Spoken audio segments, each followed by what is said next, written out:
আসসালামু আলাইকুম, welcome back to my channel. আজকের পর্বে তৈরি করে দেখাবো তেল ছাড়া আলু এবং সবজি দিয়ে ঝটপট সকালের একটি হেলদি নাস্তার রেসিপি। এই নাস্তাটি যদি একবার তৈরি করে খান তাহলে বারবার খেতে চাইবেন এমন একটি নাস্তার রেসিপি। খুবই হেলদি এবং খুবই মজার।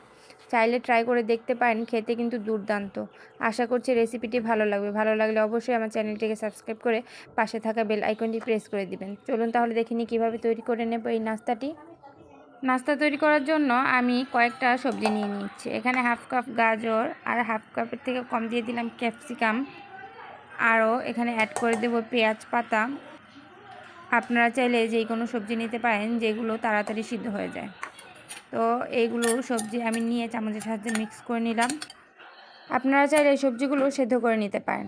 আর এখানে দিয়ে দিলাম 1 কাপ পরিমাণ আলু সেদ্ধ করে আমি গ্রেট করে নিয়েছি। আর দিয়ে দিচ্ছি পেঁয়াজ কুচি, দিয়ে দিচ্ছি মরিচ কুচি, কাঁচামরিচ, আর এখানে দিয়ে দিব ধনেপাতা। আর স্বাদ মতো লবণ আমি এর মধ্যে অ্যাড করে দিচ্ছি। এখন আমি এর মধ্যে দিয়ে দিব 2 কাপ পরিমাণ আটা। আপনারা চাইলে এখানে ময়দাটাও ব্যবহার করতে পারেন। আমি এখানে 2 কাপ পরিমাণ আটা দিয়ে দিলাম। আর এখানে দিয়ে দিব হলো ম্যাজিক মশলা। তো আপনারা চাইলে এটা স্কিপ করতে পারেন, কিন্তু দিলে খেতে ভালো লাগে, বাচ্চারা খুবই পছন্দ করে।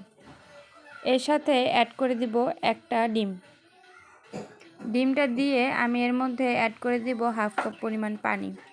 হাফ কাপ পরিমাণ পানি দিয়ে আমি হাতের সাহায্যে মিক্স করে নেব।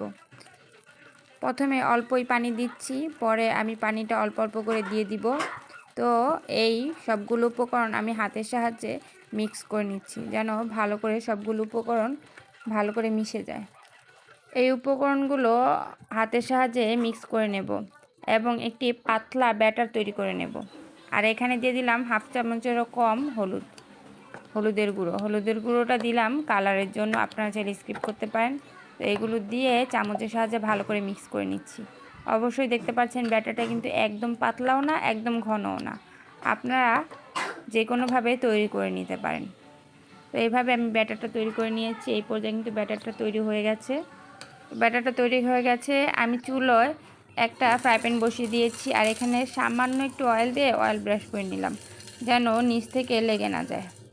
তো এখন আমি ব্যাটার দিয়ে দিব 2 চামচ পরিমাণ, দিয়ে চামচের সাহায্যে আমি রুটির মতো গোল গোল করে দিচ্ছি। এটা প্রায় রুটির মতোই হবে, কিন্তু খুবই হেলদি এবং খেতেও দুর্দান্ত। রুটির মতো করে দিয়ে ঢাকনা দিয়ে ঢেকে দেব। 1 মিনিট পর আমি চলে আসলাম। এখন ঢাকনাটা সরিয়ে নিলাম।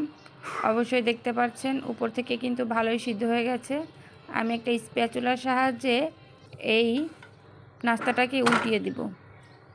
তো আলতো হাতে আমি নাড়াচাড়া দিয়ে চেপে চেপে নাস্তাটা তৈরি করে নিচ্ছি। এর মধ্যে অ্যাড করে দিব সামান্য একটু তেল। তো এইভাবেই উল্টিয়ে পাল্টিয়ে 2 থেকে 3 মিনিট এই নাস্তাটাকে আমি ভালো করে ভেজে নেব। অবশ্যই এই নাস্তাগুলোকে মিডিয়াম টু লো আঁচে কিছুক্ষণ সময় নিয়ে ভেজে নিতে হবে, তা না হলে কিন্তু এই নাস্তাগুলো ছিঁড়ে যাওয়ার সম্ভাবনা থাকতে পারে। তো এইভাবে উল্টিয়ে পাল্টিয়ে আমি সবগুলো নাস্তা তৈরি করে নিয়েছি। এইভাবে আমি আরেকটা নাস্তা দিয়ে দিচ্ছি। তো চামচের সাহায্যে দিয়ে আমি ছড়িয়ে দিব এবং ঢাকনা দিয়ে ঢেকে দেব। আর চলে আসব 1 থেকে 1.5 মিনিট পর। 1 থেকে 1.5 মিনিটের মধ্যেই এই নাস্তা কিন্তু হয়ে যাবে। তো আমি ঢাকনাটা সরিয়ে নিচ্ছি। এখন চামচের সাহায্যে উল্টিয়ে পাল্টিয়ে এই নাস্তাটিকে আমি একটু পরোটার মতো ভেজে নেব, যেন 2 দিক থেকেই কালার চলে আসে। তো অবশ্যই দেখতে পাচ্ছেন এই নাস্তাগুলো এপিট ওপিট থেকে একটু কালার চলে আসছে। এইভাবে যদি এই নাস্তাগুলো তৈরি করে নেন তাহলে কিন্তু একটু ছিঁড়বেও না এবং খেতেও খুবই ভালো লাগবে, এবং উল্টোতে পাল্টাতে খুবই ভালো হবে। তো এইভাবে আমি সবগুলো নাস্তা ভেজে নিয়েছি। অবশ্যই দেখতে পাচ্ছেন নাস্তাগুলো দেখতে খুবই সুন্দর, নরম তুলতুলে, খেতেও দুর্দান্ত। চাইলে ট্রাই করে দেখতে পারেন বেলাবেলি ঝামেলা ছাড়াই সবজি এবং আলু দিয়ে সবজির নাস্তার রেসিপি খুবই দুর্দান্ত। চাইলে ট্রাই করে দেখতে পারেন। তো আমার রেসিপিটি কেমন হয়েছে অবশ্যই কমেন্টে জানাবেন এবং লাইক, শেয়ার অ্যান্ড সাবস্ক্রাইব করে দিবেন। আল্লাহ হাফেজ। পরবর্তী ভিডিও দেখার আমন্ত্রণ রইল।